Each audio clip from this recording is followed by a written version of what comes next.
ప్రభువును రక్షకుడైన యేసుక్రీస్తు నామమున కూడిన మీ అందరికీ వందనాలు. మరొక రోజు దేవుడు మన జీవితంలో పొడిగించి ఒక నూతన సంవత్సరంలో మొదటి పునరుద్ధాన దినంలో ఆయనని మహిమపరచడానికి ఆయన మనకిచ్చినటువంటి అవకాశానికై దేవునికి స్తుతులు చెల్లించి ఇప్పటి వరకు ఆయన ఆరాధన చేస్తాం. 10 నిమిషాల దేవుని వాక్యాన్ని మనం విందాం.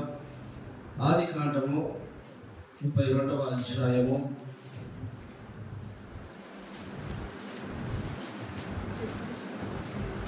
26వ వచనంలో ఆయన తెల్లవారుచున్నది కనుక నన్ను పోనిమ్మనగా అతడు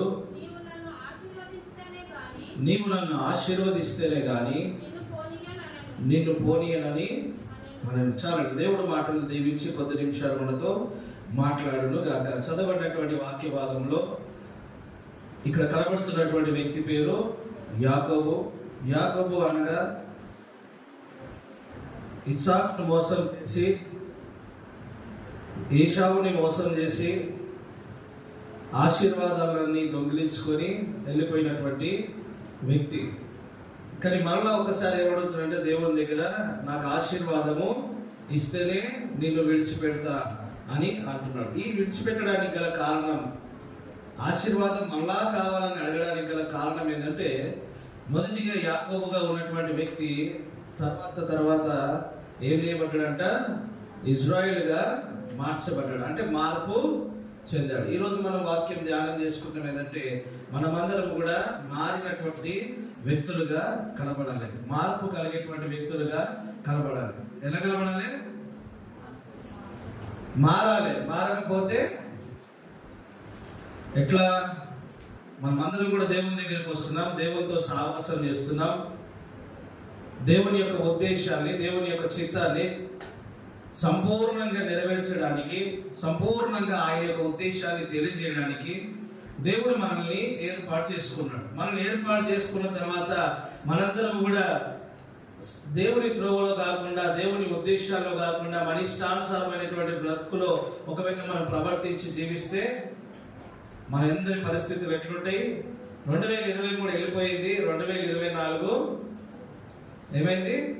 వచ్చింది. 2024 పోవడం, 23 పోవడం వల్ల మనకేమి లాభము? 2024 రావడం వల్ల మనకేమి లాభము అనుకుంటే, మనం విన్నట్లుగానే చాలాసార్లు మనందరం కూడా తీర్మానాలు చేసుకుంటాం. ఏమైనా తీర్మానాలు చేసుకుంటాం అంటే, ఈ సంవత్సరంలో దీనిని మారాలి. ఎలా మారాలి?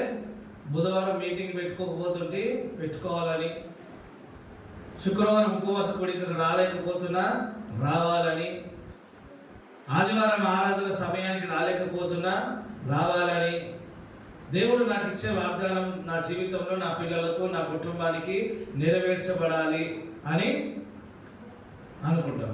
సరే, పోయిన సంవత్సరం అంతా వాక్యం చెప్పేటప్పుడు, కూర్చున్నప్పుడు, ఆరాధన చేసేటప్పుడు మన ఇష్టానుసారంగా ప్రవర్తించవచ్చు, కళ్ళు తెరిచి చూడవచ్చు, దేవునితో సరైనటువంటి పద్ధతిలో ఆరాధనలో పాల్పొందొచ్చు. కానీ మరలా సంవత్సరంలో మనము దేవునితో సరిగ్గా పాల్పొందాలి, దేవుని యొక్క ఆరాధనలో సక్రమంగా ఆరాధన చేయాలి.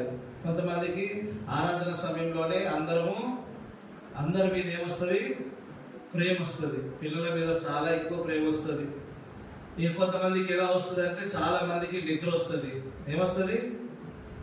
ఎంతమంది నిద్ర వస్తుంది? నిద్ర వస్తుంది ఎవరికన్నా? ఎంతమందికి నిద్ర వస్తుంది అంటే, సంవత్సరము పండుగ వచ్చినప్పుడు క్రైస్తవులు మనము కాకూడదు.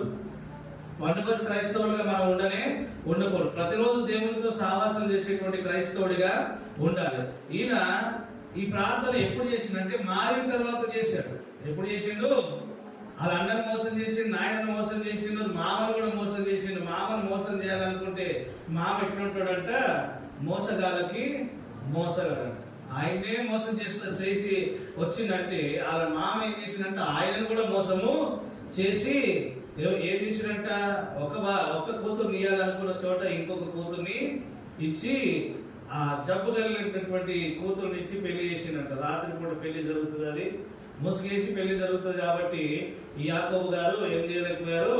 గుర్తుపట్టలేరు, పెళ్లి చేసుకుంటూ ఇంకొక ఆమె కోసము 7 సంవత్సరాలు, మరలా 14 సంవత్సరాలు ఈ యొక్క వ్యక్తి జీవితంలో ఏం కలిగినాడంట, మోసం మీద మోసం చేసినటువంటి వ్యక్తికి ఏం కలుగుతాడంట, మోసాల మీద మోసాలు చేస్తున్నాడు. ఎవరు చేస్తున్నారు? యాకోబు యొక్క మామ చేస్తున్నాడు. యాకోబు యొక్క మామ చేసినటువంటి సందర్భాల్లో యాకోబు దేవుని ఉద్దేశాలు, దేవుని యొక్క చిత్తము తెలవక ముందు ఒక తీర్మానం చేసుకుని ప్రార్థన చేశాడు. ఎలాంటి ప్రార్థన చేశాడంటే, ఈ ప్రార్థనలో నువ్వు నన్ను ఆశీర్వదిస్తేనే నేను విడిచిపెడతా అంటున్నాడు కదా. అయితే ఆ ఆశీర్వాదం కంటే ముందు ఇంకొక ప్రార్థన చేశాడు. 28వ అధ్యాయము 15వ వచనం. ఆదికాండము 28వ అధ్యాయము 15వ వచనం. ఇదిగో నేను నీకు తోడయ్యుండి నీవు వెళ్ళు ప్రతి స్థలమందు నిన్ను కాపాడుచు ఈ దేశమునకు నిన్ను మరలా రప్పించదను. నేను నీతో చెప్పినది నెరవేర్చు వరకు నిన్ను విడవనని చెప్పగా చదువు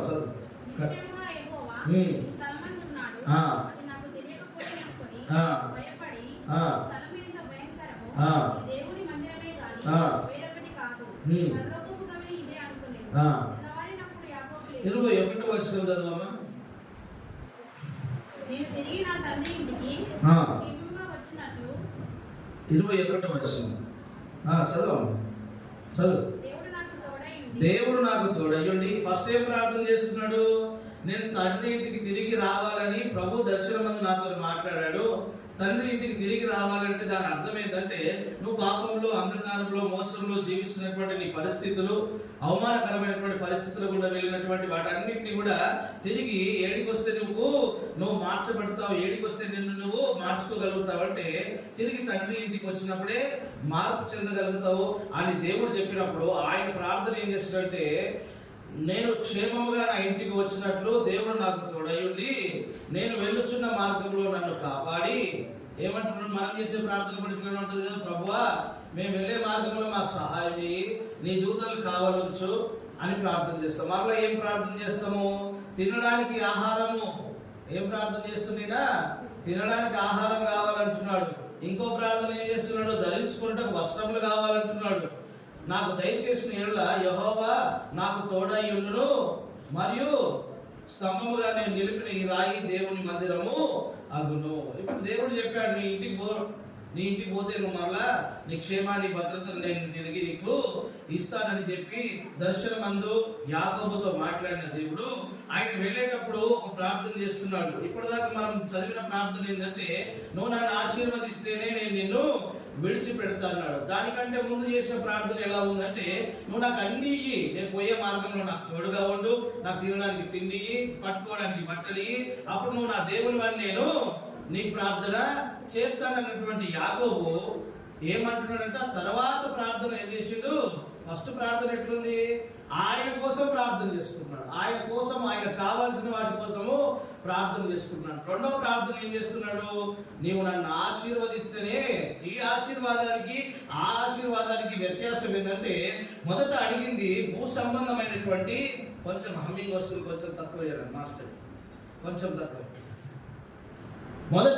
మొదటి ప్రార్థన ఎలా చేసిందంటే, భూ సంబంధమైనటువంటి ఆశీర్వాదాలని వెంట తిరుగుతూ దానికోసం ఆలోచిస్తున్నటువంటి సందర్భం మనకు కనబడుతుంది. ఏ ప్రార్థన చేశాడు? నువ్వు నాకు అన్నం ఇయ్యి, బట్టలు ఇయ్యి, నాకు ఎక్కడ పోయినా నాకు ఏ అపాయం కలగద్దు, హాని కలగద్దు, నాకు తోడుగా ఉంటే నేను దేవుడు అని నమ్మి నీ మీద ఆధారపడి నేను ముందుకి వెళ్తా అన్నాడు. అది ఏ సంబంధమైంది? ఆయన తినడానికి తిండి అంటే మన భోజనం కావాలి కదా, ఆహారం కావాలి కదా, బట్టలు కావాలి కదా, వాటి కోసమే ఆలోచన చేస్తున్నాడు. రెండో ప్రార్థన ఏం చేశాడు? పరలోక సంబంధమైనటువంటి ఆశీర్వాదాలు అడుగుతున్నాడు. ఏం ఆశీర్వాదం? ఇప్పటిదాకా చదువుకుంది మనము. ఆయన ఏమంటున్నాడు? నరులు ఆయన తెల్లవారుచున్నది నన్ను పోనిమ్మని అడిగినప్పుడు, చదవమ్మా, నీవు నన్ను ఆశీర్వదిస్తేనే గాని నిన్ను పోనీయనని చెప్పు. ఏమన్నాడంట? అతడు ఏమని చెప్పిండంట? యాకోబు అని చెప్పిండంట. యాకోబు అని చెప్తే దేవుడు ఏం ఆశీర్వాదం ఇచ్చిందంట? నువ్వు యాకోబు కాదు, ఇక మీదట ఏం చేయబడతావు? ఇశ్రాయేలుగా నేను నిన్ను ఏమంటున్నాడమ్మా? నువ్వు నన్ను ఆశీర్వదిస్తేనే గాని నిన్ను పోనీయనని ఆయన నీ పేరేమని అడగగా అతడు యాకోబు అని చెప్పాను. అప్పుడు ఆయన నీవు దేవునితోనూ మనుషులతోనూ పోరాడి గెలిచితివి గనక ఇక మీదట నీ పేరు ఇజ్రాయేలే గాని యాకోబు అనబడదు. యాకోబు అంటే మోసగాడు, ఇజ్రాయేల్ అంటే దేవుడి ఆశీర్వదించినటువంటి జనాంగం, దేవుని ఆశీర్వదించేటువంటి ప్రజలు నీ లోపల నుంచి బయటికి వస్తారు. ఇప్పుడు ఇది పరలోక సంబంధమైనటువంటి ఆశీర్వాదము.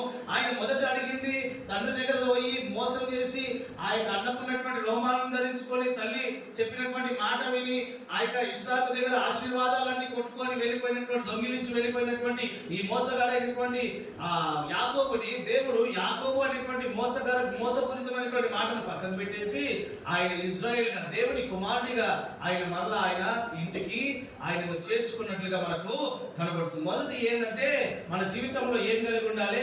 ప్రార్థన మారాలి. ఎలా మారాలి? నీ లోక సంబంధమైన వాటి కోసం ప్రార్థన చేస్తాం. ప్రభువా నాకు ఆహారం ఇయ్యి, నాకు ఇల్లు ఇయ్యి, బిల్డింగ్ ఇయ్యి, ఆస్తి ఇయ్యి, అంతస్తు ఇయ్యి, నేను పడిపోతున్నా నాకు తోడుగా ఉండు. ఇవన్నీ చేయొద్దని నేను అనట్లేదు, చెయ్యాలి.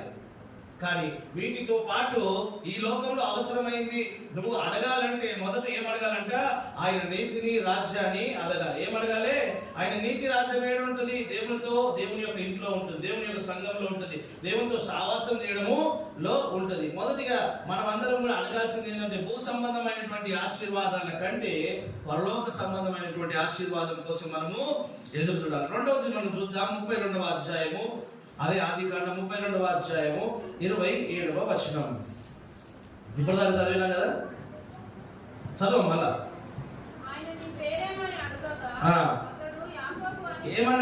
ఏమన్నాడు? నీ పేరేమంటే యాకోబు చేసినటువంటి మోసాలన్నీ మనం వింటున్నాము. ఇక మీదట నువ్వేం కావు, మోసం చేసే వ్యక్తివి కాదు. ఈరోజు మనతో దేవుడు మాట్లాడుతున్నాడు. మనం ఎవరినైనా మోసం చేస్తున్నామా? అయితే యాకోబుని గుర్తు చేసుకోమంటున్నాడు. ఏ రకంగా మోసం చేస్తున్నాం? ఈ లోకంలో బ్రతకడానికి మోసం చేస్తున్నావా? మన భర్త దగ్గర మోసం చేస్తున్నామా? భార్య దగ్గర మోసం చేస్తున్నామా? కుటుంబం దగ్గర మోసం చేస్తున్నామా? చిన్నమ్మ మంచిగా వాడుకుంటుంది, చిన్నమ్మకు మంచి నిద్ర వస్తున్నట్టు. చిన్నమ్మ ఇప్పుడు దేవుని వాక్యం వింటున్నప్పుడు, దేవుని మీద ఆధారపడుతున్నప్పుడు ఈయన ప్రవర్తన, ఆలోచన విధానం మనం దేవుని దగ్గరకు వచ్చినప్పుడు మనం మారాలా మారొద్దా? చెప్పండి అమ్మా. మారాలి కదా. మారకపోతే భక్తి చేయడం దేనికి? దేవునితో సావాసం చేయడం ఎందుకు? దేవుని దగ్గరికి రావడం ఎందుకు? దేవుని దగ్గర పోరాడడం ఎందుకు? దేవునితో పెడుగులాడడం ఎందుకు? దేవునితో అడగడం ఎందుకు? నాకు ఈ సమస్య ఉంది, కష్టం ఉంది, బాధ ఉందని అడిగేటువంటి ప్రతి సందర్భాల్లో కూడా నువ్వు ఎవరిని గుర్తు చేసుకోవాలంటే నా జీవితము పూర్వము మోసపూరితమైంది. యాకోబు యొక్క జీవితం లాగానే నా కుటుంబము, నా జీవితము, నా పిల్లలు ఉండే గాని నేను ఇజ్రాయెల్ గా మార్చబడ్డాను, అంటే రక్షణ పొందాను, మారు మనసు పొందాను, దేవునిలో కడగబడ్డాను. ఆ కడగబడినటువంటి వ్యక్తిగా నేనున్నా గాని నేను సంబంధమైన దాని మీదనే, పరలోక రాజ్యం మీదనే ఆలోచన, ఆశ పెట్టుకొని ఆశీర్వాదం కోసం నేను ప్రార్థన చేసేవాడు. రెండవది ఏమైంది? మొదటిగా ఆయన పేరు మారిపోయింది. రెండవదిగా ఆయన పర సంబంధమైనటువంటి ఆశీర్వాదము వచ్చింది. ఇప్పుడు ఈ పర సంబంధమైన ఆశీర్వాదం రావాలంటే ఉటిగానే వచ్చిందా? ఆయన దేవునితో ఏం చేసినంట? పోరాడినంట. పోరాడినప్పుడు ఏమైంది? 31వ వచనం, 32వ అధ్యాయం 31వ వచనం.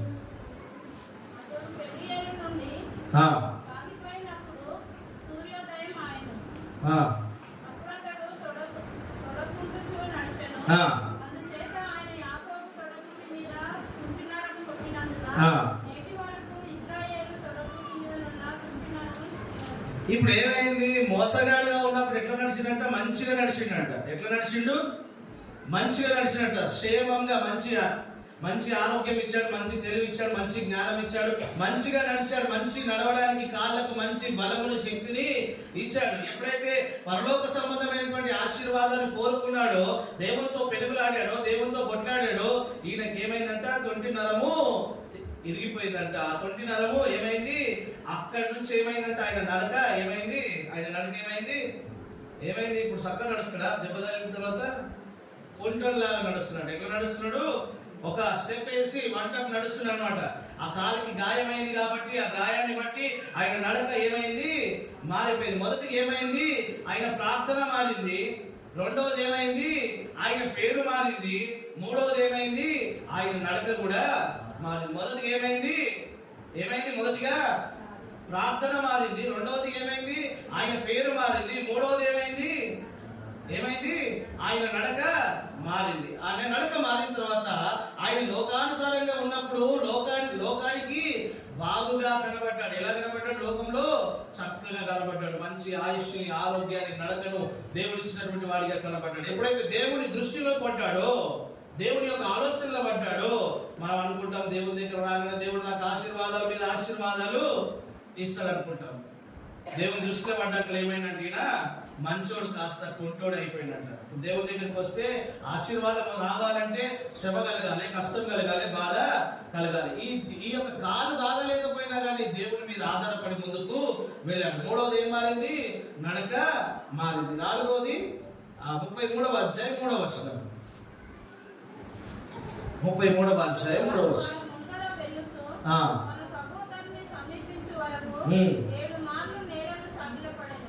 అప్పుడు ఏశావు అతన్ని ఎదుర్కొని పరిగెత్తి అతన్ని కౌగిలించుకొని అతని మెడ మీద పడి ముద్దు పెట్టుకొనెను. చాలు. ఇక్కడ ఏం రాయబడింది? నాలుగవది ఏమొచ్చింది? ఫస్ట్ ఏముంది ఆయనకు? ఈ యొక్క ఆయన ముద్దు పెట్టుకుంటున్నట్ట, కౌగిలించుకుంటున్నట్ట.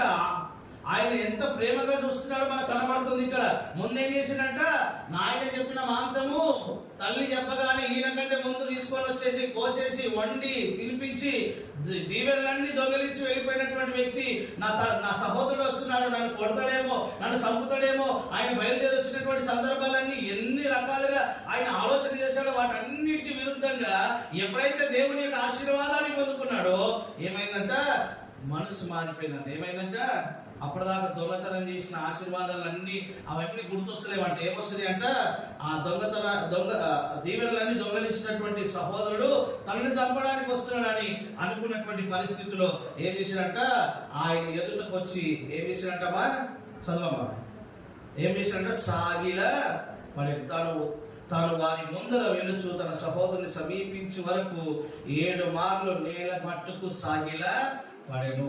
ఒకసారి గర్వంగా మాట్లాడినటువంటి వ్యక్తి, ఒకసారి గర్వంగా ఆశీర్వాదాలు పొందుకొని ఏదైతే అదైతుందని వెళ్ళిపోయినటువంటి వ్యక్తి ఇప్పుడు ఏం చేశాడంట?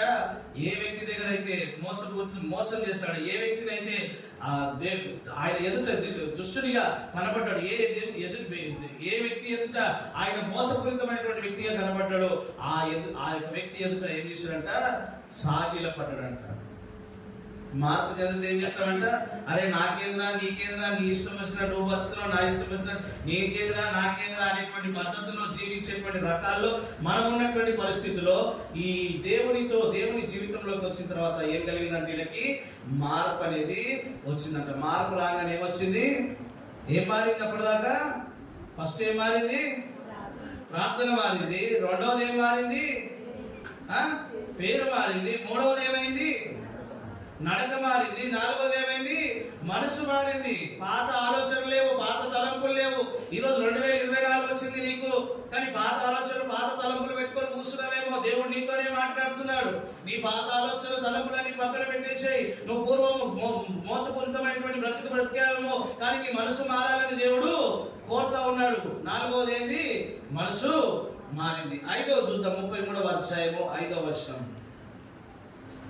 కన్నులెత్తి ఆ స్త్రీలను పిల్లలను చూసి మీరు నీకేమి కావాలని అడిగినందుకు అతడు మీరు దేవుడు నీ సేవకుని దయచేసి అని చెప్పాడు. అప్పటిదాకా ఏం మాట్లాడిండు? మనసు మారక ముందు ఏం మాట్లాడిండు? ఆ సహోదరుడు నన్ను చంపడానికి వస్తున్నాడేమో, ఆ సహోదరుడు నన్ను ద్వేషించుకుంటాడేమో, ఆ సహోదరుడు నన్ను ఇంకా ఏం చేస్తాడో అని ఆలోచన చేసినటువంటి వ్యక్తి యాకోబు యొక్క ఆలోచన, ప్రార్థన జీవితం ఏం మార్చేసిందంటే ఆయన మాట తీరు మార్చిందంట.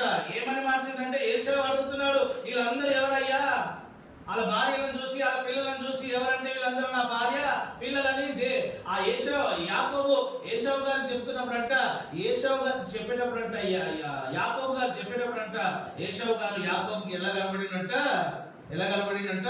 సేవకుడిగా రాసిందేమా? కనులెత్తి చూసి ఆ స్త్రీలను పిల్లలను వీరు నీకేమి కావాలని అడిగినందున అతడు వీరు దేవుడు నీ సేవకునికి దయచేసిన పిల్లలే అని చెప్పాను. అప్పటిదాకా ఏమని చెప్పుకున్నాడు? మోసగాడు అని చెప్పుకున్నాడు. అప్పటిదాకా అబద్ధికుడుగా ఉన్నాడు. అప్పటిదాకా ఇష్టానుసారమైనటువంటి వ్యక్తిగా మార్చబడ్డాడు. ఇప్పుడు ఏమంటున్నాడు? నీ సేవకునికి దయచేసిన పిల్లలు, నీ సేవకునికి దయచేసిన పిల్లలు. మనసు మారితే మాట కూడా మారుతుంది. ఏం మారుతుంది? నేను యాకోబుని లేకపోతే నేను మోసగాని అని చెప్పుకోవట్లేదు. ఏంటంటే నీ సేవకుడును అంటూ తాను తనలో చెప్పుకున్నాడు. ఎలా చెప్పుకున్నాడంట? దేవుని సేవకుని నేనని చెప్పుకున్నాడంట. అంత ధైర్యం ఉంటుందా మనకి? మనం మారుతుందంటే మనం చెప్పుకోవాలి. ఒక సేవకుడిగా, ఒక సంఘ విశ్వాసిగా, విశ్వాసురాలుగా మనల్ని మనము మార్చుకునేటువంటి ప్రయత్నము చేయాలి. ఐదవది ఏమైంది? మాట కూడా మారింది.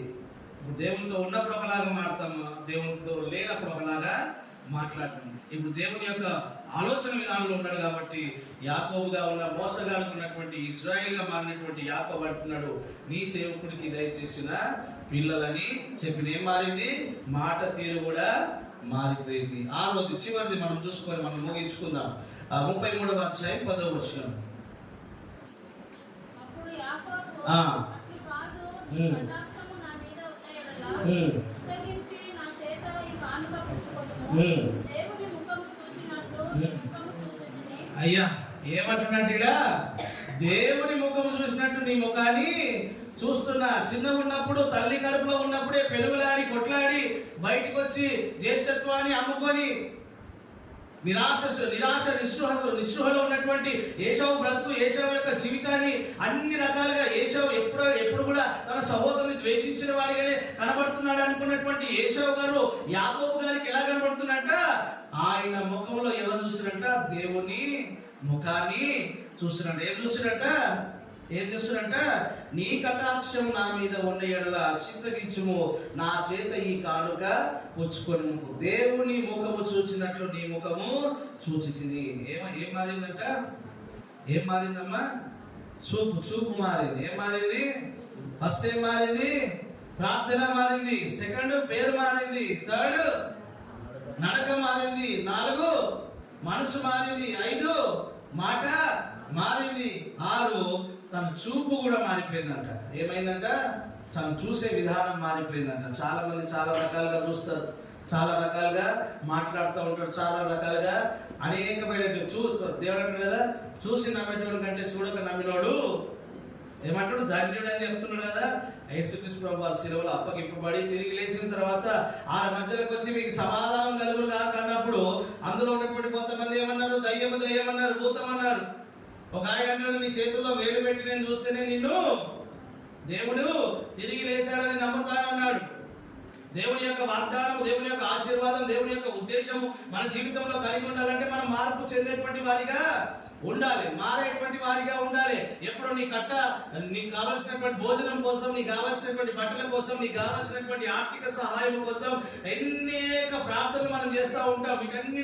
వీటన్నిటికంటే భిన్నమైనటువంటి ప్రార్థన ఏంటంటే మత్తయి సువార్త 6వ అధ్యాయం చివరి వచనం. మత్తయి సువార్త 6వ అధ్యాయం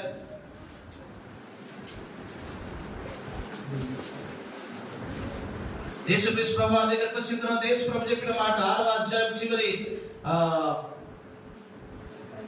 31వ వచనం. కాబట్టి ఏమి తిందుమో, ఏమి త్రాగుదుమో, ఏమి ధరించుకొందుమో. ఇప్పుడు యాకోబు చేసిన ప్రార్థనలు ఏమున్నాయి? తిండి ఉన్నది, వస్త్రములు ఉన్నాయి, కాపాడుకునేటువంటి ఆలోచన ఉంది. దేవుడు అంటున్నాడు, ఏమి తిందుమో, ఏమి తాగుదుమో అని మీ దేహం కోసమైనను చదవమ్మా. ఏమి ధరించుకుందామని చింతపడకండి. అన్ని జనులు వీటి కోసం ఏం చేస్తారు? విచారిస్తారు. ఇవన్నీ మీకు కావాలని మీకు పరలోక తండ్రికి ఏందంట? తెలుసంట. ఏందంట అర్థమవుతుందా మీకు? నీకు బట్టలు కావాలని దేవుని తెలుసు, నీకు పైసలు కావాలని దేవుని తెలుసు, నీకు బంగారం కావాలని దేవుని తెలుసు, నీకు ఇల్లు కావాలని దేవునికి తెలుసు. ఇవన్నీ లోకంలో ఉన్నాడు ఆలోచిస్తాడు, కానీ దేవుని కుమారుడిగా పిలువబడుతున్నటువంటి నీవు నేను ఆలోచించాల్సినటువంటి అవసరము లేదంట. ఇవన్నీ ఇయ్యాలని ఎవరు తెలుసంట? పరలోకపు తండ్రికి తెలియదు. కాబట్టి ఏం చేయాలి మనము? ఇవన్నీ ఇస్తాడు దేవుడు, మనం ఏం చేయాలంట? కాబట్టి ఆయన నీతిని రాజ్యమును మొదట వెతుకుడి, అప్పుడు అవన్నీ మీకు. నేను ఇట్లనే కూర్చుంటా, నేను దేవుని పరిచర్యలో వాడబడా, దేవుని సంఘంలో ఉండా, దేవుని సంఘంలో పని చెయ్య, కానీ దేవుడు నాకు ఇల్లు ఇవ్వాలి, బట్టలు ఇవ్వాలి, ఆస్తి ఇవ్వాలి, అంతస్తు ఇవ్వాలంటే మనుషులందరూ అన్ని జనులు వీటి కోసం ఏం చేస్తారంట? విచారపడతారంట, ఆలోచన చేస్తారంట. పండుగ వచ్చింది ఎట్లా రా అని చెప్పేసి ఆలోచిస్తారంట. లేకపోతే ఇంకోటి వచ్చింది, పెద్ద ప్రోగ్రామ్ వచ్చింది, దానికోసం ఏం చేయాలని ఆలోచన చేస్తారంట. కుటుంబంలో అనేకమైనటువంటి అవసరాలు అన్నిటి కోసం ఆలోచిస్తారంట. కానీ ఎప్పుడైతే నీ మనసు మారుతుందో, ఎప్పుడైతే నువ్వు నూతనంగా మార్చబడతావు, ఎప్పుడైతే నువ్వు దేవుని కుమారుడు అని అనబడతావో, ఆయన అంటాడు కదా, అవన్నీ అంటాడు. ఏమంటాడు? రేపు కాబట్టి మీరు ఆయన రాజ్యముల నీతిని వెదపడి అప్పుడు అవన్నీ మీకు ఏం చేస్తారంట? ఇక్కడ కూర్చొని ప్రభువా నాకు ఈ సహాయం కావాలి అని ఆయన మీద ఆధారపడితే దేవుడు ఏం చేస్తాడు? ఆయన మనుషులు చూసే సమయము 5 గంటలకు 6 గంటలకు లేస్తారు. అంతకుముందు ఆయన పెరుగులాడుతున్న దేవుడు అంటున్నాడు ఆయనతోని, మనుషులు సంచరించే సమయం అయింది, నన్ను విడిచంటే నువ్వు నన్ను ఆశీర్వదిస్తేనే. ఈరోజు అనేక సమస్యలతో బాధపడుతున్నటువంటి కుటుంబాలు మన జీవితాల్లో ఉన్నాయి. మనము మార్పు చేసుకునే వారిగా మనం కనబడట్లేదు. నీకు దేవుని మందిరానికి రావాల్సిన సమయాన్ని మార్చుకోండి అని దేవుడు చెప్తా ఉన్నాడు. నీకు కావాల్సినవి అన్ని మార్చుకోమంటున్నాడు దేవుడు. ఆయన నీతిని, రాజ్యాన్ని వెతుకోమంటున్నాడు. ఈయన జీవితంలో ఆయన ఏం చేసినట్టే మార్పు దేవుడు ఇచ్చేటువంటి మంచి ఏమంటారు? మంచి ఒక అంటారు కదా, మంచి ఆలోచన విధానం. ఆయన మార్పు చెందితే దేవుని బిడ్డలు అంటారు కదా, దేవుని బిడ్డలు అంట మార్పు చెందినటువంటి చిన్న పిల్లల్లాగా ఉంటున్నాడు. ఉండాలంటారు. మార్పు చెందినటువంటి చిన్న పిల్లలుగా ఉండాలంటే అవుతుందామా? దేవుని దగ్గరికి వచ్చినప్పుడు మనం దేవుణ్ణి అడుగుతా ఉన్నాం, ప్రభువా నా జీవితాన్ని మార్చండి, నా పిల్లల్ని మార్చండి, నా భర్తని మార్చండి, నా కుటుంబాన్ని మార్చండి, నాకు ఈ సహాయం కావాలని అడుగుతున్నావు. దేవుడు అంటున్నాడు, ఫస్ట్ నా నీతిని వెతుకు, నా రాజ్యాన్ని వెతుకు. ఆయన అంటున్నాడు, నీతి రాజ్యం ఏంటంటే ఆయన మరణాన్ని ప్రకటన చేయడము, ఆయన కోసం బ్రతకడము, ఆయన ఆలోచన విధానం తెలియజేయడము. మనల్ని మనమే వండుకొని తినేసి, మనమే కూర్చొని తినేసి, మనమే మీటింగ్ పెట్టుకొని, మనమే ఉప్పొంగినటువంటి ప్రసంగాలు చేసుకొని, మనమే ఆశీర్వదించుకునేటువంటి వారిగా కాదు. దేవుడు మనల్ని ఏర్పాటు చేసింది సంఘముగా, సమాజంగా. తిరిగి మనం ఇంటికి రావాల్సినటువంటి సందర్భం. దేవుడు అంటే తిరిగి నా ఇంటికి రండి, ఎందుకంటే నేను నీకు సహాయం చేస్తా, నీకు తోడుగా ఉంటా, తండ్రిగా ఉంటా, ఆశీర్వాదాన్ని నేను నీకు ఇస్తా. మనకు కావాల్సిన ఆశీర్వాదం ఇహ సంబంధమైంది, ఇహలోకమైంది కాదంట. ఇహలోకమైంది కావాలని పరలోకం తండ్రికి తెలుసంట. కాబట్టి తండ్రికి తెలిసినాక నువ్వు ఎవరి కోసం ఎదురు చూస్తావు? ఇప్పుడు మన పిల్లలు మన కోసం ఎదురు చూస్తారా, లేకపోతే ఎవరి కోసం మనం ఎదురు చూస్తారా? సహాయం కావాలంటే ఫీజు కట్టాలన్నా కానీ, బట్టలు ఇప్పియాలన్నా కానీ, పుస్తకాలు ఇప్పియాలన్నా, ఏదైనా కానీ ఎవరిని అడుగుతారు? చెప్పండి అమ్మా. ఆ పుస్తకం కావాలని, ఫీజు కట్టాలని తండ్రికి తెలియదా? కానీ తండ్రి కోరుకునేది ఏంటి? మంచిగా చదువుకోవాలి, మంచి జ్ఞానంతో ఉండాలి, మంచి తెలివితో ఉండాలి, మంచిగా దేవుల్లో ఎదగాలి, మంచిగా కుటుంబం ఉన్నటువంటి పెద్దవాళ్ళకి మంచి మర్యాద క్రమాన్ని నేర్చుకోవాలనేటువంటి స్కూల్కి పంపిస్తుంది. లేకపోతే ఎందుకు పంపిస్తామో? ఇష్టం వచ్చినట్టు బతకరా, ఇష్టం వచ్చినట్టు తిరుగురా అని పంపిస్తామా? దేవుని దగ్గరికి ఎందుకు వస్తాం? మీ ఇష్టం వచ్చినట్టు బ్రతకాలని పంపిస్తామా? వస్తారా? దేవుని దగ్గరికి వచ్చినప్పుడు వినయ భయ భక్తి కలిగి మర్యాదపూర్వకంగా మనం ప్రభువుని ఆరాధన చేస్తున్నాం. ఎలా ఆరాధన చేస్తున్నాం అంటే మనల్ని మనం మార్చుకునేటువంటి వారిగా ఉండాలని ఆరాధన చేస్తున్నాం. కానీ మన ఇష్టం వచ్చినట్టు మనం బ్రతికేసి దేవుని దగ్గరికి వచ్చి ప్రభువా నాకు సహాయం చేస్తే దేవుడు ఏమంటున్నాడంటే అవన్నీ నీకు కావాలని నాకు తెలుసు, కానీ నువ్వు నా పని చేయాలి. ఏమంటున్నాడు? నా చిత్తం చేయాలి, నా యొక్క ఉద్దేశాలు నెరవేర్చాలి, నా తలంపులు నెరవేర్చాలి. ఆయన చిత్తం, ఆయన తలంపులు ఏంటంటే ఆయనతోని అంటుకట్టుకొని జీవించాలి. ఆయన రాజ్యాన్ని, నీతిని మొదట వెతకాలి. నీకు ₹1,00,000 కాదు, ₹1,00,00,000 అయినా కానీ దేవుడు ఏం చేస్తాడు? ఇంటికాడికి వచ్చి ఇచ్చిపోతాడు. ఎప్పుడు? ఆయన మీద ఆధారపడినప్పుడు, మనల్ని మనం మార్చుకున్నప్పుడు. రోజు మనం బట్టలు మార్చుకుంటున్నాం, రోజు మనం భోజనం మార్చుకుంటున్నాం, రోజు కూర మార్చుకుంటున్నాం, వారానికి ఒకసారి నాన్ వెజ్ తింటున్నాం, అన్ని మార్చుకుంటున్నాం. కానీ మన అలవాట్లు మార్చుకోలేకపోతున్నాం. ఎందుకు మార్చుకోలేకపోతున్నాం? ఎందుకు దేవుడి మీద ఆధారపడలేకపోతున్నాం అంటే మన ప్రార్థన యాకోబు ప్రార్థనగానే ఉంది, కానీ ఇజ్రాయేలుగా మార్చబడిందని ఎప్పుడు కూడా మనము ఇప్పుడు లోకంలో ఉన్నలాగానే ప్రార్థన చేస్తున్నాం. కానీ నేను దేవుని కుమారుణ్ణి, దేవుని కుమార్తెను, దేవుడు నన్ను రక్తంలో కడిగాడు, పరిశుద్ధపరచాడని ఎప్పుడు కూడా మనం ఆయన మీద ఆధారపడి ప్రార్థన చేయడం లేదు. యాకోబు జీవితంలో ఎంత మోసం చేసినా, ఎంత తండ్రిని మోసం చేశాడు, సహోదరుని మోసం చేశాడు, మామను మోసం చేశాడు, అనేక రకాలుగా మోసం చేసిన ఆ మామ చేతనే తిరిగి మోసపూరితమైనటువంటి జీవితాన్ని కలిగినప్పుడు అపాయకరమైన చచ్చిపోతానేమో అనేటువంటి పరిస్థితిలో దేవుడు మాట్లాడి నేను నీ ఇంటికి తిరిగి తీసుకొని వస్తా, ఇక మీదట నువ్వు యాకోబు కాదు ఇజ్రాయిల్ గా మార్చబడతావు. ఎందుకంటే నువ్వు దేవునితో పోరాడే వాడిగా ఉన్నావు, మనుషులతోని పోరాడు. కొంతమంది మనుషులతోనే పోరాడతారు కానీ దేవుని దగ్గరికి రారు, దేవుని దగ్గర అడగరు, దేవుని దగ్గర ప్రార్థన చేయరు. సమస్యలను పట్టుకొని పాపడానికి ఎంతంతా ఏం చేస్తారు, పిచ్చి చేసుకుంటారు. కానీ అదే మనసు తీసుకొచ్చి దేవుని దగ్గర పెట్టేసి ఆయన దగ్గర పెరుగులాడి ఆయన అడిగితే ఆయన అంటాడు, ఇక మీద నీ జీవితం నేను మారుస్తా. ఇప్పుడు ఆయన మీద సంపూర్ణంగా పూర్తిగా ఆనుకున్నప్పుడు నీ జీవితంలో ఇంకా నీ ప్రార్థన మారలేదా? ఇంకా నీ పేరు పాత పేరు పెట్టుకొని తిరుగుతున్నావా? ఇంకా నీ నడక మారతలేదా? ఇంకా నీ మనస్సు మారట్లేదా? ఇంకా నీ మాట తీరు మారట్లేదా? ఒకవేళ ఇంకా మనం చూసే విధానం మారట్లేదా? ఒకవేళ మారకపోతే ఈ మధ్యాహ్న కాల సమయంలో ఈ 2024 మొదటి ఆదివారం ఆరాధనలో దేవుడు అంటున్నాడు, మనం మారాలి.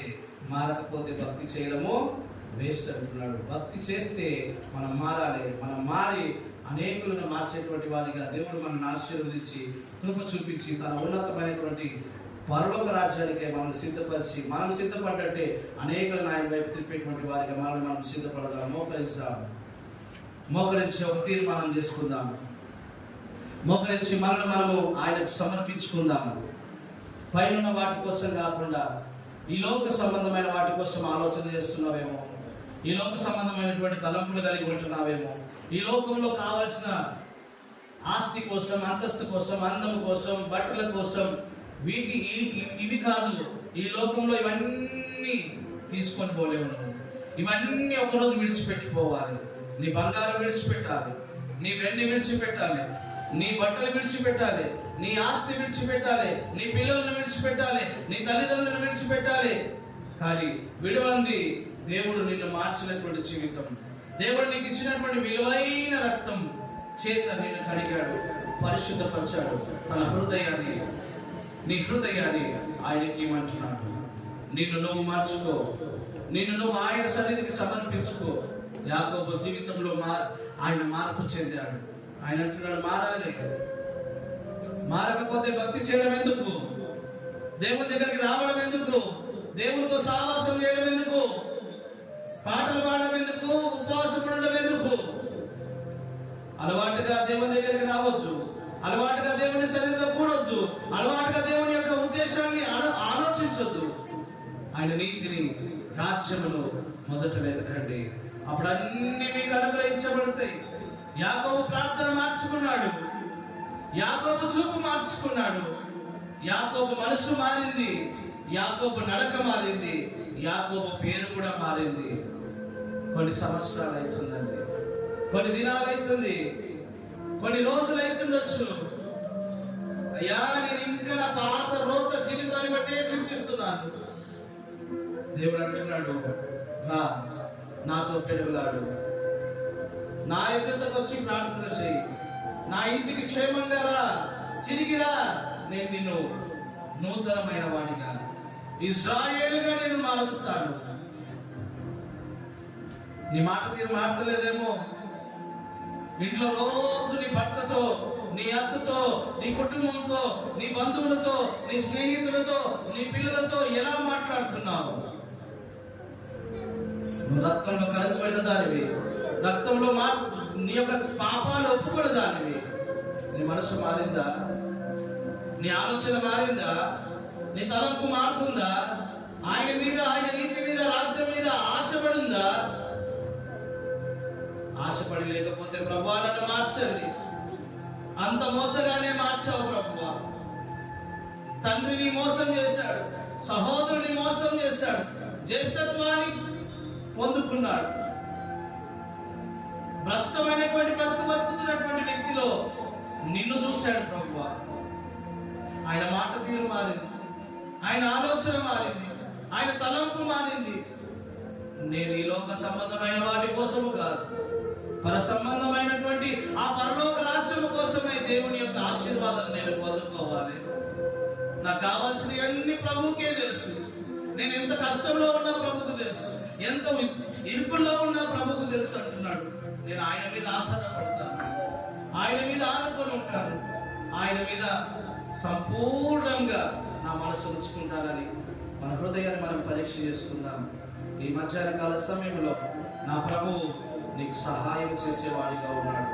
నీ కష్టం తెలిసిన దేవుడు, నీ వ్యాధి తెలిసిన దేవుడు, నీ బాధ తెలిసిన దేవుడు, నీ రోత తెలిసిన దేవుడు. నా దగ్గరికి రా, నేను నీకు సహాయం చేస్తాను. ఇక మీద నువ్వు యాకోబు అనబడవు, ఇజ్రాయేలుగా మారుస్తా.